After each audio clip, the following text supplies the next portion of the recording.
You know that whole "have you tried turning it off and on again" meme that works for computers? Yes. Did you know it also works for fridge freezers? User error 72. I'm Joe. I'm Alan. And I'm Dan. And we're back. And nothing up front this time. Let's get straight on with it. Let's start with a hashtag AskError. Do you read everything or do you follow all the people? And of course, I'm talking about social media, Twitter and whatnot.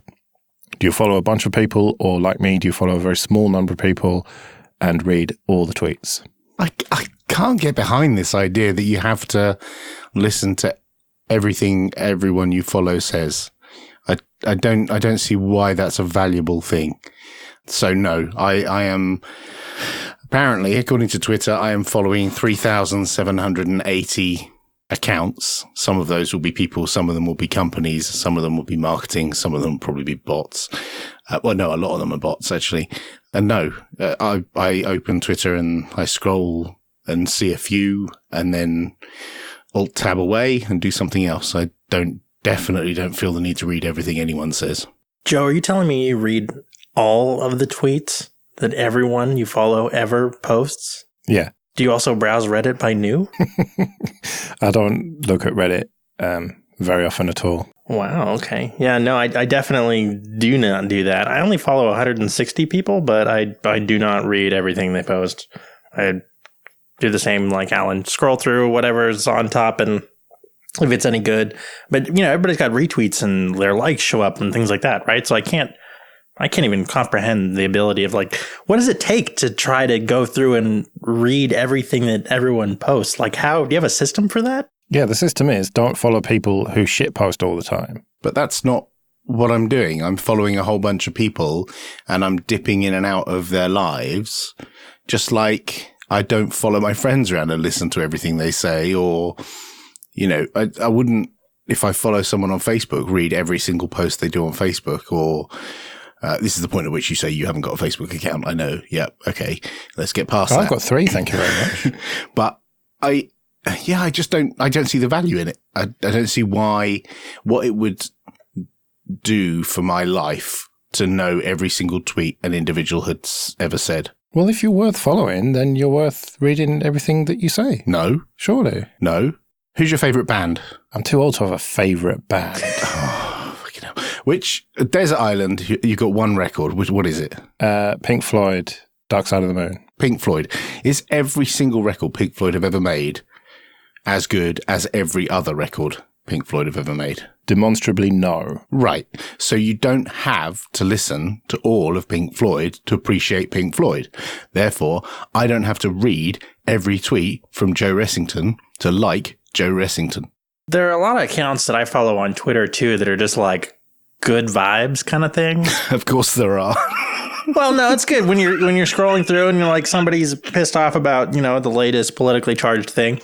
And then right below that, you just got like a really wholesome Mr. Rogers quote that is like, you know, you're good just the way you are or whatever, you know? So you're saying that you like to get affirmations from Twitter? Well, I think that it helps balance out all the crazy stuff to have like little, I also sub to Get Motivated on Reddit. It's just like little, you know, things slipped into your day there that's like, oh, that was nice.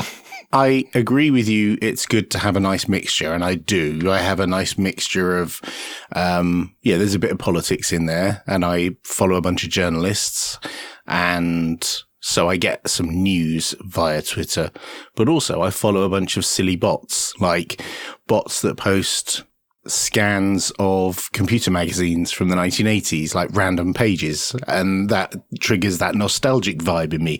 And I follow a bot that prints a little train in Unicode characters with little flowers around it. It's a little train with little carriages. It's quite cute every so often.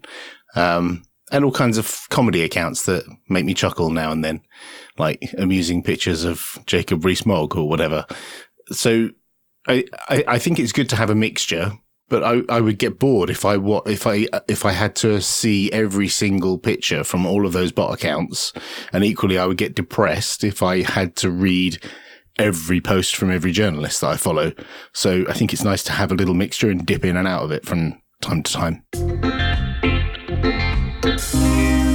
I don't like change generally. That's why I'm an XFCE user. You two are involved in the creation of new software, so you must fucking hate people like me who just moan all the time whenever you make the slightest little change. So how do you deal with that? I don't hate people like you because the world is an interesting and diverse place with lots of different people, and that's fine.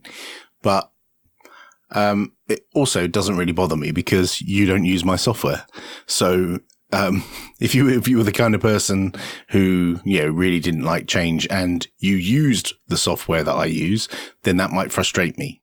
But we do get that. Like, we make changes in Ubuntu now and then, and yeah, for sure, we get a lot of constructive feedback and some not so constructive feedback, and yeah, that can be frustrating.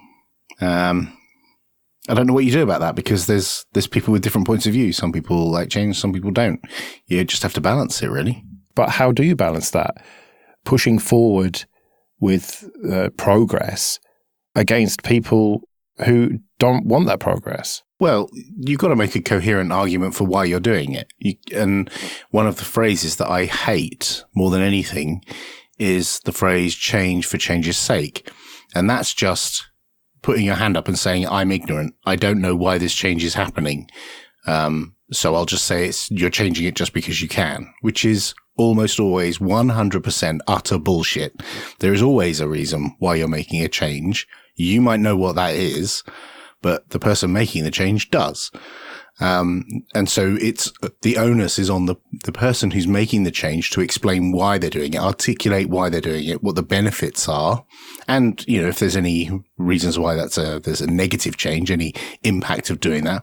And the onus is on the person who's consuming that content to understand why that change is being made and do their best to understand it rather than just dismiss it as change is bad. Yeah, I think that for us, the biggest thing is communication and trying to let users know why these changes are happening and how that they're in the benefit of either them or the developer. And sometimes, no matter how much we communicate about a topic and no matter how much consensus there is about a change in like the greater ecosystem, that people are still very upset. And I think that's the only time where it's actually frustrating for me because it's like, okay, well, it's been explained like why this thing is happening. It's not just us that thinks this thing should happen. And you still are really upset because some legacy application that you use depends on a thing and they are not going to update it. And like now that's going to be broken for you. And that's a bummer. I understand that. But for everyone else, like this thing is happening and, I'm sorry. Like, I don't really know what to do about that. Sometimes things have to move forward and there's very good reasons for it. Well, one of the reasons that I see is that developers need to justify their jobs. And, that's why often you will get software that is seemingly finished, but then developers just keep changing it for the sake of changing it. Yeah, okay, well done, triggered. That's just not the case because you might consider a piece of software done, but that's from your perspective and your use cases. You're not the only person who uses that software. There are plenty of other people who use it in different ways and say, well, it doesn't fit my needs, or this piece of software consumes some other piece of software which has moved forward and we need to move forward with it, whether that's style guide changes or the UI is different and so we need to update, or maybe some library has been deprecated and we need to move to a new version of the library and so we've got to make changes, and while we make those changes it makes sense to change something else while we go. It's not just changing it for the sake of it, it's changing it because there are reasons. And just because you're too ignorant to not know what those reasons are doesn't mean those reasons aren't there. I think one of the biggest things that's happening right now is we're realizing that the way we've written software for a very long time is very insecure and requires a lot of trust and is kind of built on legacy software distribution models.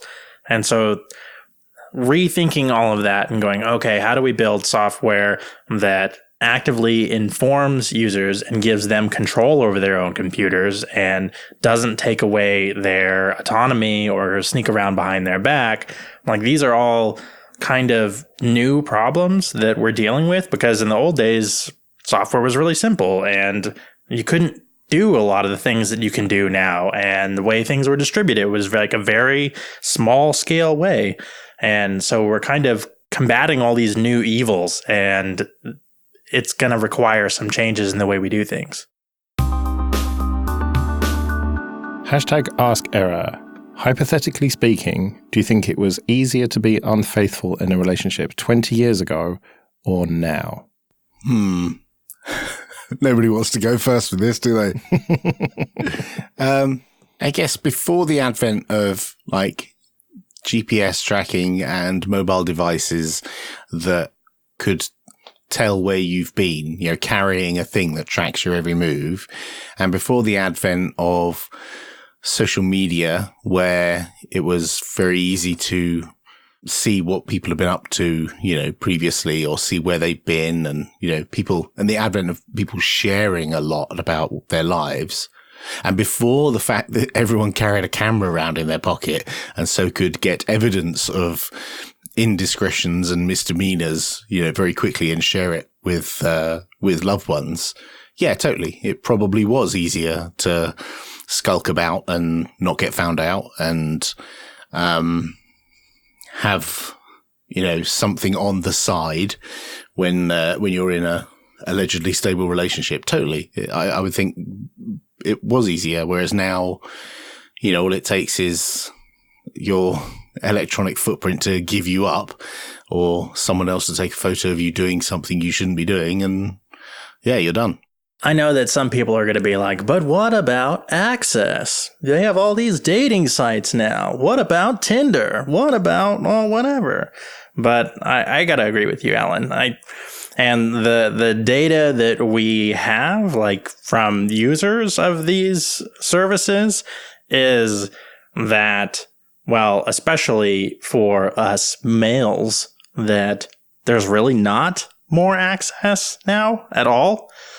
So I'd have to say that it was probably a lot easier to get away with things or to sneak around.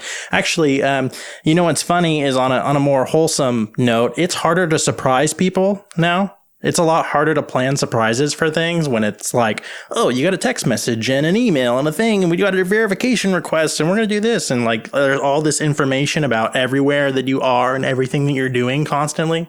Yeah, I think you're right there. I think when it comes to this cheating thing, right, that it was much easier to get away with back then, but I think it was harder to initiate. I think that these days, I'm not having it, Dan, it is easier to meet people and cheat if you want to, but I think it is also easier to get caught. So it probably sort of all balances out and makes it roughly the same as it used to be. How is it easier to meet people now? Through Facebook and things. I've seen many times people get chatting to people from their lives, their previous lives, people who they used to know, and then end up like running off with them, essentially getting back together with old flames and stuff. And that's just one example, but there's just more chance to meet like-minded people, and you know, apps like Tinder and Bumble and whatever just make it easier, surely. I don't know. I mean, it's difficult for me because I've been married for nearly 20 years, 19 years this month. And so every relationship I've had, like from 20 years ago backwards, were all initiated through conversations either at college or in a pub or in a nightclub, basically. So I met every girlfriend I ever had in one of those three places, in a pub or in a nightclub mostly. And that was just, you know, hanging out with friends and meeting a new person who's a friend of a friend, or meeting a complete stranger in a bar and chatting to them. So for me, it's very alien. The whole concept of Tinder and blind dates and swiping right and swiping left and all that is completely alien to me, because I never had to do that. All my relationships were built on meeting people first and, you know, having a conversation and figuring out whether you like them face to face, deciding if you're going to go on a date after that, and then, you know, beyond that, whether it continued or not.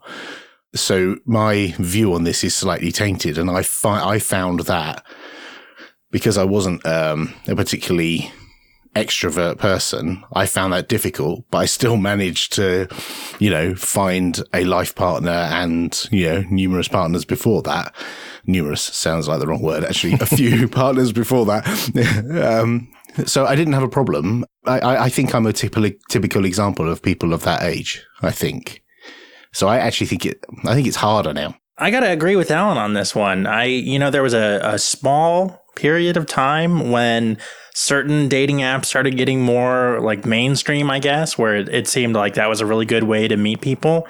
But I feel like for the last, 6 or 7 years now, that everyone that I had met up until my latest relationship that I've been in for about a year now was all people that I had met in person. Well, I know a person who, I need to try and not identify this person X, and this person uses those dating apps or whatever to sleep around, shall we say, and sometimes be in one relationship and cheat loads, and the opportunity is there if you go looking for it. Now, it seems that the three of us are not interested in going and looking for it, and probably haven't even given much thought to it, but having a fairly good friend who does that has opened my eyes to the idea that it is incredibly easy.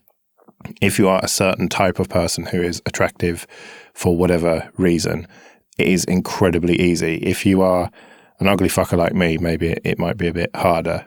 I always find this very difficult when you observe someone else who does this, when it's not firsthand, because we have no idea, like I personally don't have any idea who this person is and what their relationship with their other half is. I have friends of friends who've gone out and had indiscretions whilst being married, whilst having kids, full on relationship, married and everything. And they've gone out and, met new women and, done a lot of infidelity while they've been married. But the wife, we later found out, was well aware of most of it. And it's very difficult to say, well, if that was in my situation, my wife would have, figured it out from the messages on my phone. She might have wanted to, but it's very difficult for me to know, like, whether a third party, fourth party actually is well aware of this and actually doesn't care or does care and hides it. Do you see what I mean? It's like some people's relationships are different and that kind of stuff goes on and it's part of their relationship. Not everyone is nuclear family and, married for life and only one sexual partner for their entire life. Some people are just different. I suppose I'd have to kind of agree that it's more about the people, right? That the people who are interested in doing this sort of thing are going to find a way. And I don't think the technology really plays a role. It seems like every few months, the dumb phone trope comes up. And what I mean by that is you'll get some old Nokia re-release, or you'll get people who just say, I want a digital detox and I've just had enough of my smartphone and I'm going to get a dumb phone. And whenever it comes up, people say, oh yeah, I'd really love to do that. I'm going to do that. I'm going to get one of those dumb phones. My battery's going to last a week and I'll just make phone calls and text when I need to and I'll have a much more productive life as a result of it. And just every time it comes up, I just think, what's wrong with you? Of course, you might use it for about 5 minutes and then you'd get your iPhone or Android phone back. And it just feels like such a trope at this point that it's just annoyed me enough to bring it up to you. Do you see this? Yeah, and I think this is a great example of why you don't ask users for solutions. You ask them about their problems because they're going to give you solutions that they won't be happy with. But when you actually talk to people about why they want this, I find they usually say things like, oh, I'm tired of getting all these notifications all the time. I'm very distracted. Or they say things like the battery life was so much better, or the hardware was so much more durable. And they're not really saying that they want that much to change about their access to applications. It's more about new, kind of not really new features that they want, but they want to solve regressions that we've accepted in the smartphone era. Yeah, I can relate to that. I recently set my phone to switch itself off at night There's a feature on Android where you can just tell it to power down at a particular time. And so every day, late in the evening, it just shuts off, and then wakes up just before the alarm goes off, about 5 minutes before the alarm goes off. So, for that period of the night, there's no temptation for me to reach over and grab the phone at any time because it's off and there's that stumbling block of turning the thing on, waiting for it to boot up. So that's one, in inverted commas, coping mechanism for this kind of stuff. And I can also disable notifications or go airplane mode or whatever. So I think Dan's right. It is solving the problem the wrong way. I can kind of relate to people who see these old phones being re-released, these remakes, and feel a sense of nostalgia because I had those. I had the banana phone and the 6110, 7110, 8110, all that series of phones from Nokia. I had those back in the day. And yeah, they did last for ages and they were robust. And I used to spend a lot of time talking to friends on them and texting friends on them. And so there's lots of happy memories when you think about those devices, much the same way as people get happy memories thinking about Game Boys and stuff like that from back in the day. But I do actually have a friend who has done the switch. And the only time he gets a smartphone out is when he comes to events, so he can stay in touch with everyone and make sure he knows what's going on. But when he's back at home, the phone goes in a drawer, and the only phone he has is a dumb phone that makes phone calls and texts. I think he felt exactly as you said, overwhelmed with all this content and felt distracted a lot of the time and felt he couldn't focus, I think. And so he put it in a drawer and switched to just using a phone, and he says he feels better for it. So for some people, it does work. Is he glued to his computer all day, every day, though? He's a developer, so a significant amount of the time is sat in front of a PC. Yeah, sure. And yet when he moves away from that computer to go out or whatever, he doesn't take a smartphone with him, and so he disconnects. Yeah, I believe so. He doesn't live near me, but I can only go on what I'm told. And he said, yeah, he just doesn't have a smartphone anymore, and so the only time you can talk to him is when he's at his PC. I can somewhat see the appeal of that, but I'm kind of a mobile first person in that, I was out today and had to wait around for about 10 minutes. And so I caught up on a bit of work, reading my RSS headlines. And it's just too handy for me to do that, to be able to, I suppose it means I never fully switch off, but it is handy to be able to work wherever and stay in contact with people and read all the tweets and whatnot. So for me, it just seems like, yeah, I think you're right, Dan. It is people trying to solve the wrong problem, or they are trying to find the wrong solution for the problem that they have. And maybe the likes of Apple and Google will build in more of these features. We're already seeing it, aren't we, with the screen time feature or whatever, trying to discourage people from using their phone at night or whatever. But it just annoys me when people say they're going to get a dumb phone because they never actually do it. I think you've misrepresented yourself, Joe. You say you're a mobile first person. And I know in your career before you worked in podcasting, that was the case. Like your mobile phone was your primary device because it was with you all the time when you're outside. But now that you work in podcasting, you are in front of a PC a lot of the time, whether it's editing or recording or having meetings or doing production or something. You're in front of a PC, I would say, proportionally way more than you ever were before. And so I think you might need to rethink that whole self-identifying as a mobile first person. I think you probably are a PC first, but the mobile, you're still clinging on to that mobile all the time. Like when you walk away from your desk, I imagine you have your phone in your hand all the time. Yeah, in my pocket. Yeah, definitely. Yeah, I'm much the same. But I think for those of us who do sit in front of a PC, it's less of a problem. But for, people who are out and about and always on their phones, I would imagine switching to a dumb phone would be like having an arm cut off. Yeah. Well, I do actually still use my phone and tablet to do most of my reading and research, which is a big part of what I do now. And meetings as well. I have Slack installed on my phone and tablet and often use that and then get really annoyed that I can't see screen sharing and then have to turn a laptop on. But I think it's probably 50-50 these days when it used to be like 80-20 or whatever. Yeah.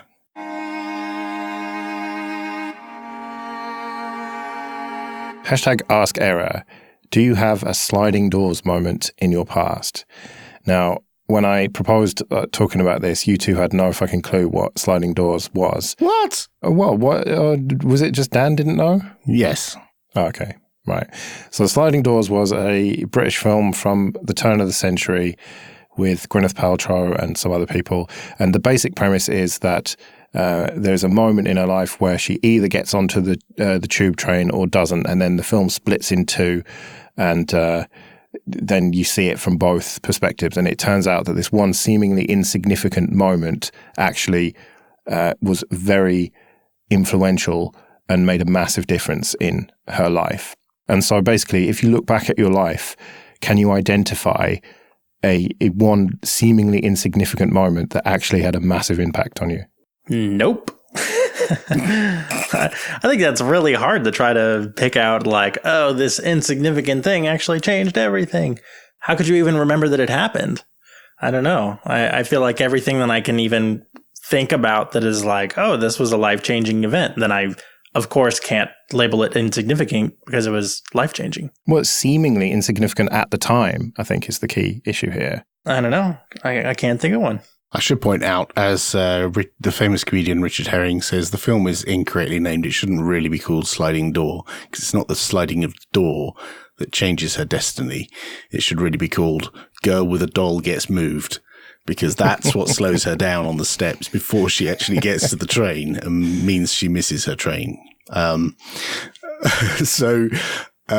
In my Girl with a Doll That Gets Moved moments in my life, I think there's a couple, but they're not the insignificant types. They're the life choices that I've made influenced by other people. So it's where people have said something to me or motivated me to do something, and I did it. And either if they hadn't said that to me, if they hadn't motivated me on that day to do that thing, then I can think of 2 career changes that I've made that I definitely wouldn't have made if those 2 people hadn't said those things, and they were quite life changing. So yeah, I think it's possible for external factors to, like, if you sit back and think about it, like major events to change in your life as a result of like a single conversation with someone. Well, yeah, I feel like if I hadn't gone on Linux Unplugged one night, then I wouldn't be sitting here talking to you two now, for example. Oh, I'm sorry. Yeah, it would have been a lot easier. But just that one seemingly insignificant thing, I could have just gone to bed, or no, I'll stay up and go on that podcast and just have a laugh, talk some Linux, and then ended up talking to Chris and, kind of established the relationship, which ultimately led to Linux Action News. And then after the acquisition, getting taken on and being able to do this whole thing full time. And I think I really can trace it back to that one moment. Yeah, it's weird. I had one when I worked at a college in 93, 94, something like that. I'd been working there for a long time and I was kind of slacking off. It was an easy job and I didn't really have a lot of work to do. And the guy I worked with gave me a stern talking to. Is effectively my team lead, line manager, and he gave me a stern talking to, and he said, "You need to leave this place. You're getting too comfortable. You need to leave." And I hadn't even thought about leaving at that point. And once he had that conversation with me, I considered him a friend, and I really thought about my life choices after that. It was just one of those things that a single conversation that, he was quite cross with me that he felt I was wasting my life in a job that was the same job he was doing, but he was later in life and he was effectively like nearly retired. But he said, "You're so young. You've got so much ahead of you. You should change your job. You should leave here." Even though he quite enjoyed working with me, he said, you need to get out. And, I wouldn't have done that. And the other one was very similar. I was sat in an office only a couple of years later, and I wasn't happy with the new job that I got. And I was chatting to the woman next to me, this woman, Fiona, who had the desk next to me. And I said, I'm not really happy doing what I'm doing. And she said, "What do you want to do?" And I said, "Well, I'd like to come and work for your company." And she said, "Why don't you just go and ask the director for a job?" And I thought, you can't do that. That's not possible. You can't just walk up to like a partner in a consulting organization and ask for a job. And she was like, of course you can. Why not? What's the worst that could happen? You could say no and you've still got your current job. And it was like that motivational from her. I thought, oh yeah, screw it. So when everyone went home, I just walked up, knocked on his door, went in and said, basically, gives a job. And he asked me a few questions and then went, yeah, okay, let's see what we can do. And then I started working for him and my career completely changed. So there was like two really pivotal moments in my 20s that were just external people who said, you should do this thing. And I did that thing and it changed. And here you are working for a spaceman.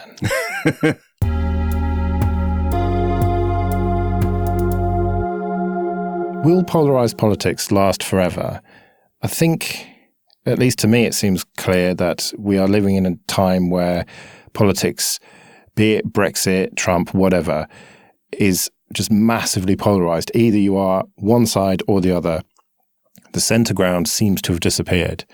Now, I may be wrong about that, so feel free to argue with me, but if my thesis is correct and we are living in polarized times, is that just how it's going to be now? Is it just going to last forever?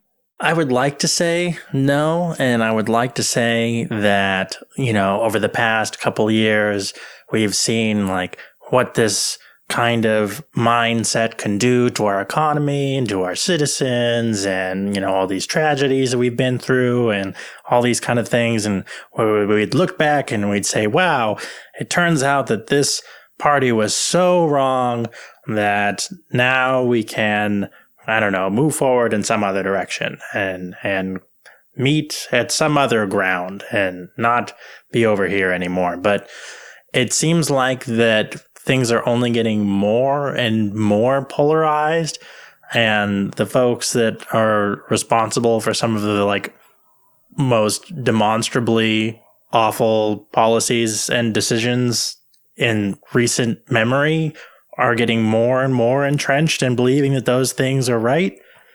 So I don't know, man.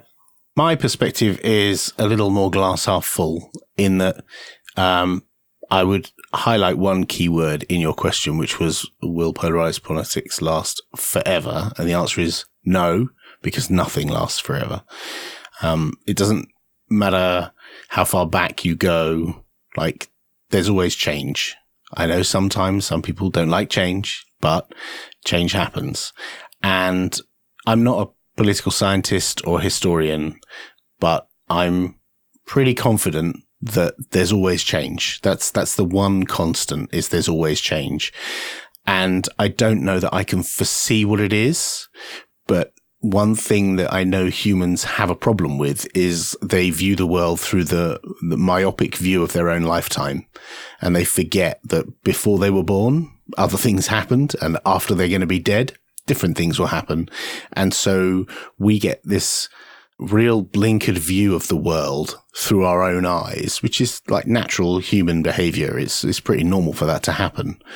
And I don't think we're quite capable of stepping back and saying, look, this is a phase that we're going through. Things will change, just like the wars of the previous century. Those were periods of time that were terrible, but they came to an end. And if you look at the 50s and the 60s and the 70s, they were very different times. And you look at the things that enabled some of those things, or some of those changes, were things you probably wouldn't have guessed, like the pill enabled some changes in the 60s and 70s, and cheap international flight changed the dynamic of Europe and America considerably over that period of time. And so I think there's things that could happen over the next 10 or 20 years that would dramatically change how our politics will work. And it could be something as simple as supersonic flight makes a resurgence, or cheap fuel makes it easy for you to get across the Atlantic super fast in a supersonic jet, or, something you wouldn't normally expect that triggers a change in the culture, that triggers a change in the way people vote and the way people deal with politics. It could be breaking up of the UK, or it could be reunification of the UK and Europe. Who knows? But I think it takes philosophers and political scientists to kind of figure out what this is. And I pretty much guess none of them will get it right. But I think we'll look back in 30 or 40 years and say, yeah, that was a terrible time, but it'll change. Right. So 30 or 40 years, that was going to be one of my questions, because obviously on a geological timescale, things will change. But it seems to me that all those changes that you've talked about are a progression in technology mostly. And it seems that those progressions in technology have made us all more connected with each other. Like, we're talking to Dan, who's thousands of miles away from us right now. And the other day, there was just a stupid thing. I was in the supermarket and there was this cheese sausage that looked like a sticker that Cheese had made, the Brats to the Front of the Line one. And I took a photo of that and sent it to him. And I thought, that is amazing that I can just share a stupid joke with someone who is, 5,000 miles away or whatever, instantly. And that connectivity is only going to get more and more and quicker and better, right? Well, I think the problem with that connectivity is now that you're connecting people that have really bad ideas and letting them know that there's lots of them out there. Exactly. And so in the next 30 to 40 years, when we have massive climate problems and there's refugees fleeing uninhabitable areas of the planet as we all slowly die, the right's still going to be like, it's immigration.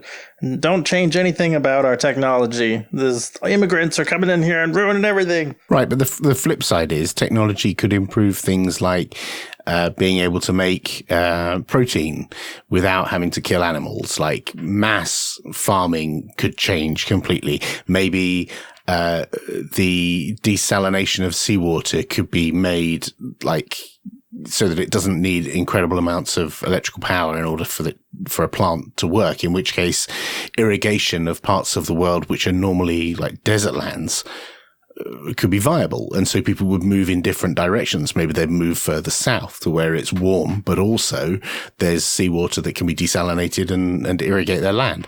Like, these technology developments, I think, as I said, we're too myopic and we look too much at like the technology that's just gone and iterate on that. I would like to see things like, what if AR became a thing where the three of us could be having this conversation, but actually feels like we're in the same room. We're not in a special room with a microphone and padding, but it actually feels like you guys are sat in my lounge.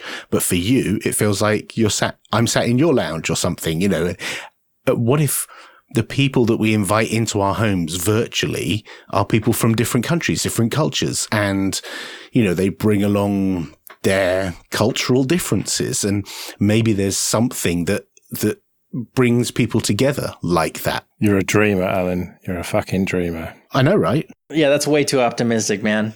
It's going to be this super racist guy that lives in the middle of nowhere in Australia, and a super racist guy that lives in the middle of nowhere in America, and a super racist guy that lives in the middle of nowhere in Russia, all in a room connecting over their shared culture. Yeah, and then there'll be the other side, people who think that, all healthcare should be socialized, and perhaps some extreme views in the other way.